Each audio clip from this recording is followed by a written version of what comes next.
السلام علیکم، digital box کے ساتھ میں ہوں محمد عثمان۔ ناظرین، اب المیہ یہ ہے کہ آج کل کی جو جنریشن ہے وہ پیار محبت میں اتنی اندھی ہو چکی ہے کہ ان کو اپنے سگے رشتوں کا احترام اور عزت بھی بھول چکی ہے۔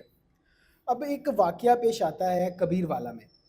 یہ لڑکی ہے اس نے اپنے والد پر یہ الزام عائد کیا کہ اس کا والد جو ہے وہ اس کے ساتھ زیادتی کرتا تھا، اور اس نے اپنے والد پر ایف آئی آر درج کروائی۔ اب اس نے ایک نیا انکشاف کیا ہے۔ اب اس میں کیا حقیقت ہے، اس کے اصل حقائق کیا ہیں، اس پر بات کرنے کے لیے ہمارے ساتھ موجود ہیں سینئر ایڈوکیٹ فیصل جٹ صاحب۔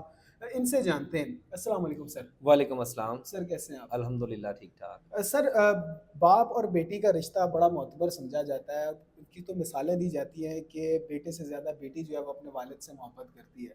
سر یہاں تو گنگا ہی الٹی بہہ رہی ہے۔ سر یہ اصل حقائق کیا ہیں اس کے؟ بسم اللہ الرحمن الرحیم۔ دیکھیں جی، یہ جو ایف آئی آر ہے تھانہ کبیر والا ہے اور ضلع خانیوال، وہاں ایف آئی آر ہوئی ایک بیٹی کی مدعیت میں۔ بیٹی نے دعویٰ کیا کہ جناب میرے ساتھ میرا والد جو ہے، جو ایف آئی آر میں لکھا، انہوں نے یہ لکھا کہ پہلے ان کی بیوی تھی، وہ وفات پا گئی، اس کے بعد پھر اس نے شادی کی، پھر وہ وفات پا گئی، پھر اس کے بعد جب وہ وفات پا گئی تو پھر میرے ساتھ زبردستی زیادتی کرنا شروع کی۔ میں نے جب روکنے کی کوشش کی تو وہ میرے منہ پر ہاتھ رکھ دیتے تھے، زبردستی کرنے کی کوشش کرتے تھے۔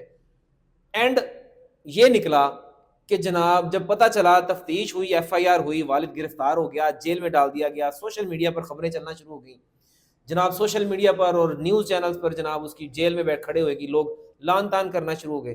لیکن بھانڈا تب پھوٹا جب یہ بڑے آفیسرز کے سامنے بیٹھ کے بیان دے رہی ہے کہ جو میں نے ایف آئی آر کروائی تھی وہ جھوٹی تھی اور وہ کوئی زبردستی نہیں ہے، اور میں بس ایسے ہی کروا دیا۔ اور کس کے کہنے پر کروایا، کیوں کروایا؟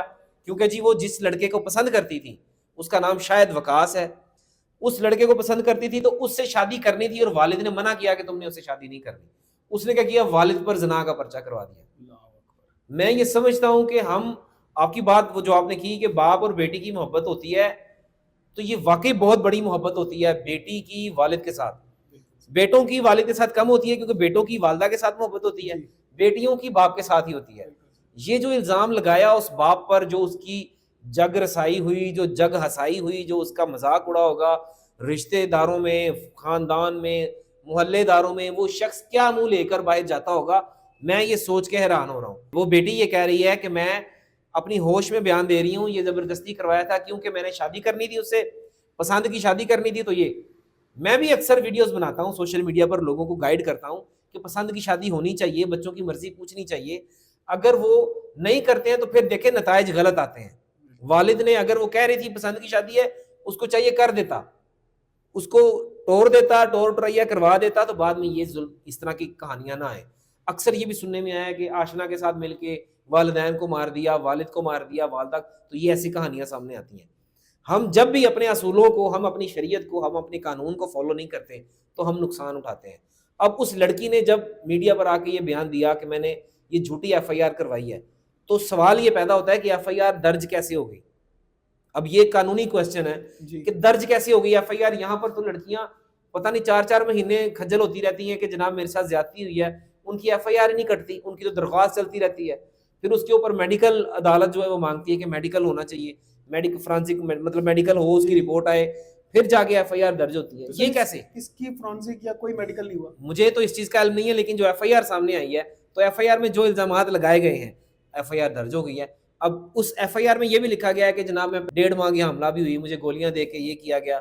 اب اس سٹوری کے پیچھے کہانی کیا ہے؟ جو ایف آئی آر کے مطابق بات سمجھ آ رہی ہے اور جو لڑکی کے بیان کے مطابق، وہ تو پھر یہی لگ رہا ہے کہ زیادتی ہوئی ہے۔ دوسری طرف اگر ہم سوچیں، یہ بھی ہو سکتا ہے کہ باپ کی عزت کو بچانے کے لیے اس نے ایف آئی آر واپس لے لی ہو۔ دو موقف ہے۔ اب اس کا حقائق کیا ہے، سچائی کیا ہے، تو یہ تو جب اس کی مکمل تحقیق ہوگی، ایف آئی آر سے اس کی پتہ نہیں وہ ضمانت ہوئی ہے یا وہ ایف آئی آر سے اس کا والد ڈسچارج ہو گیا اس کے بیان کے بعد، وہ تو مجسٹریٹ کے سامنے جب بیان دے گی یا عدالت میں جائے گی تو پھر ہی پتہ چلے گا۔ لیکن میں سمجھتا ہوں کہ بہت بڑا گند شروع ہو گیا اس معاشرے میں۔ اس گند کو سمیٹنے کے لیے ہم وہی بات میں بار بار اپنے انٹرویو میں کہتا ہوں، ہم اپنے اصولوں کو بھول گئے، ہم اپنی شریعت کو بھول گئے، ہم اپنے جو قانون ہے اس کو فالو نہیں کرتے، ہم بچوں کو نہیں سکھاتے کہ جناب پسند کی شادی کرنی ہے، آؤ ہم کرتے ہیں۔ والدین کو یہ چاہیے، یہ برادریوں کے پیچھے بھاگنا کہ جی ہے جی گجر ہے تے گجر جی ہوئے گی، ہے جنا آرائیں تے آرائیاں جی ہوئے گی، اسی جٹاں نے جٹاں چی ہوئے گی، تو یہ نہیں ہونا چاہیے. سر یہ کلچر ایک آپ سمجھتے ہیں کہ یہ ایک ریٹرننٹ سا کلچر ہے، اس کو ختم ہونا چاہیے؟ بالکل ختم ہونا چاہیے. دیکھیں اب ہماری کاسٹ جٹ ہے، میری شادی ڈوگروں میں ہے، میری جو بیگم ہے وہ ڈوگر ہے. ڈوگر بھی اتنے پکے ہیں کہ وہ بھی اپنی بیٹی وہ کہتے ہیں ایسی مار دیں گے باہر نہیں دیں گے. جٹ بھی ایسے ہیں کہتے ہیں ایسی بھی مار دیں گے تی باہر نہیں دیں گے. یعنی کہ کیا ایسا ذاتوں پاتوں سے ابھی لوگ نکل نہیں رہے. بڑے اچھے لوگ پڑھے لکھے لوگ ہیں جو ڈوگر برادری کے بھی ہیں اور جٹ برادری کے بھی ہیں، جو گاؤں سے تعلق ہے وہ لوگ باہر آئے ہیں، تعلیم حاصل کی ہے. لوگ گجر لوگ بھی جو ہیں وہ گجروں میں کرتے ہیں، تو گجر لوگ بھی پڑھے لکھے باہر آئے ہیں، وہ بھی اپنی دوسری کاسٹ میں کرنا شروع ہوئے ہیں. لیکن یہ غلط ہے. آپ دیکھ لیں کہ ڈاکٹرز کی ایک رپورٹ تھی کہ جس میں ڈاکٹرز نے کہا کہ کزن میرج نہیں ہونی چاہیے. کزن میرج کا کیا نقصان ہوتا ہے کہ بچوں کی نظریں خراب ہوتی ہیں، کیونکہ وہ آپس میں ہی کزن ہوتے ہیں اور وہ خاندان کے اندر ہی شادیاں ہو رہی ہوتی ہیں. وہ کسی کی نظر خراب ہو جاتی ہے، آنکھیں خراب ہوتی ہیں، کسی کی ٹانگ پر مسئلہ بن جاتا ہے، یعنی کوئی نہ کوئی معذوری آنا شروع ہو جاتی ہے. یہاں تک کہ وہ جو آپ کو پتہ ہے تھیلیسیمیا کے پیشنٹ ہیں ان میں بھی یہ ڈاکٹرز نے یہ کہا ہے کہ کزن میرج نہیں ہونی چاہیے. بلکہ یہاں تک کہ جو برادریزم ہے، یعنی کہ اگر جٹ ہے تو جٹوں میں نہ کریں، یعنی کہ اگر گجر ہے تو گجروں میں نہ کریں. تو آپ نے دیکھا ہوگا کہ کرسچنز جو ہیں مسیحی برادری ہے وہ اپنی ذات میں نہیں کرتے، وہ اپنے یعنی کہ چچا کے جو بیٹے ہیں یا بیٹی ہیں ان کو سگا بھائی ہی تصور کرتے ہیں، اور وہ اپنی ذات میں بھی نہیں کرتے. اگر لڑکا جٹ ہے، گل ہے یا کوئی ذات ہے تو وہ لڑکی بھٹی ہے یا مغل ہے یا کوئی اور، تو اس طرح وہ ذاتوں میں بھی نہیں کرتے. صحیح.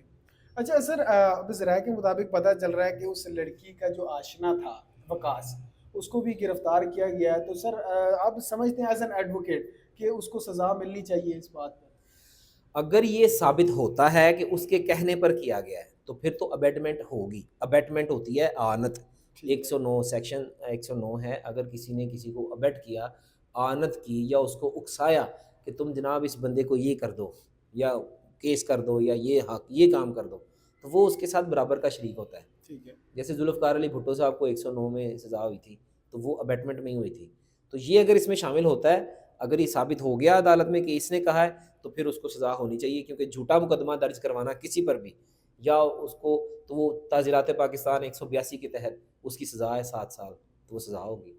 سر ایسے انسانیت ایک باپ پر کیا گزرتی ہو اس وقت جب اس کی سگی بیٹی جس اوئے نے ہوئے ساری زندگی اپنی لگا کے اس کو پالا ہو، میرے پاس الفاظ ہی نہیں الزام لگا دیں. میرے پاس اس کے الفاظ ہی نہیں ہیں کہ ایک باپ جو ہے بیٹی اس پر الزام لگا دیں، اس کے جینے کا کوئی مقام ہی نہیں ہے، آنکھیں کھولنے کا مقام ہی نہیں ہے. وہ کہاں سر چھپائے، کہاں ٹکر مارے جس کے اوپر یہ الزام لگ جائے. میرے پاس تو یہ الفاظ ہی نہیں کہ میں کیا کہوں اس کے اوپر. کہ مطلب یہ لفظ ہی ایسا ہے کہ ایک بیٹی جس کو انسان ساری دنیا سے لڑتا ہے، اپنے بیٹوں کو بھی ڈانٹتا ہے، اپنی بیوی کو بھی ڈانٹتا ہے، خاندان کو بھی بیٹی سے بڑا محبت رکھتا ہے. کیونکہ میری اپنی بیٹی ہے، میں اس لیے کرتا ہوں کہ وہ میرے پاس یہ الفاظ ہی نہیں ہے کہ میں کیا الفاظ ادا کروں اس کے اوپر. جس شخص کی بیٹی نے اپنے باپ پر اس طرح کا الزام لگایا ہے، تو کیا اب آپ سمجھتے ہیں کہ اس کو اس الزام کے بعد، بے شک وہ اس نے ایف آئی آر واپس لے لی ہے، سارا کچھ باپ کو واپس اگر گھر بھی آ گیا تو اس کو معافی ملنی چاہیے اس حرکت پر؟ دیکھیے معاف کرنے والا تو اللہ ہے، اللہ کے سوا اللہ کو یہ ہے حق کہ وہی معاف کرے گناہوں کو. لیکن دنیا میں اب کیا ہوگا، وہ گھر آئی ہے، معافی ملنی چاہیے یا نہیں ملنی چاہیے. اگر پاکستان کے قانون کو دیکھیں تو جھوٹی ایف آئی آر درج کروانا تو جرم ہے. تو وہ ایف آئی آر اگر جھوٹی تھی تو پھر اس کے اوپر 7 سال سزا، اس کو 182 کے تحت اس کے اوپر کارروائی ہونی چاہیے اور اس کے آشنا کے اوپر بھی ہونی چاہیے. تو سر آپ سمجھتے ہیں کہ کارروائی ہوگی ان پر؟ کیونکہ آج کل جس طرح دیکھا جاتا ہے سر، آپ وکیل ہیں. اب میں آپ کو بتاتا ہوں، باپ ایک ایسی ہستی ہے کہ وہ اپنی بیٹی پہ ایف آئی آر نہیں کروائے گا، وہ مدعی نہیں بنے گا. وہ آپ نے ایک واقعہ سنا ہوگا کہ وہ ایک ماں اتنا پیار کرتی ہے کہ وہ پتہ نہیں کسی کے کہنے پر بیٹا اس کی ماں کا کلیجہ نکال کے لے کے جا رہا ہوتا ہے. اس کو ٹھیڑا لگتا ہے، راستے میں گرنے لگتا ہے تو اس کے کلیجے سے آواز آتی ہے کہ بسم اللہ، دھیان نہ پتر ڈگی نہ. اللہ. تو ماں باپ کا یہ ریلیشن ہے، تو وہ باپ میرا نہیں خیال کہ وہ مقدمہ کرائے گا. ہاں اسٹیٹ اگر اس میں مدعی بنتی ہے تو مقدمہ ہو سکتا ہے. سر ہماری جو جنریشن ہے آج کل، کیونکہ اب آپ کے سامنے ہی یہ کیس ہے، آپ نے سب بتایا، سننے والوں نے بھی سنا. سر کیا پیغام دیں گے ہماری آج کل کی جنریشن کو جو اپنے ماں باپ کے ساتھ، سگے ماں باپ کے ساتھ ہی حرکت کرتے ہیں؟ میں یہی پیغام دوں گا کہ اپنی خواہشات کو، اپنی چیزوں کو اپنے اوپر غالب نہ آنے دیں. ماں باپ کو ماں باپ کی جگہ پر رکھیں، دوستوں کو دوستوں کی جگہ پر رکھیں، خاندان کو خاندان کی جگہ پر رکھیں.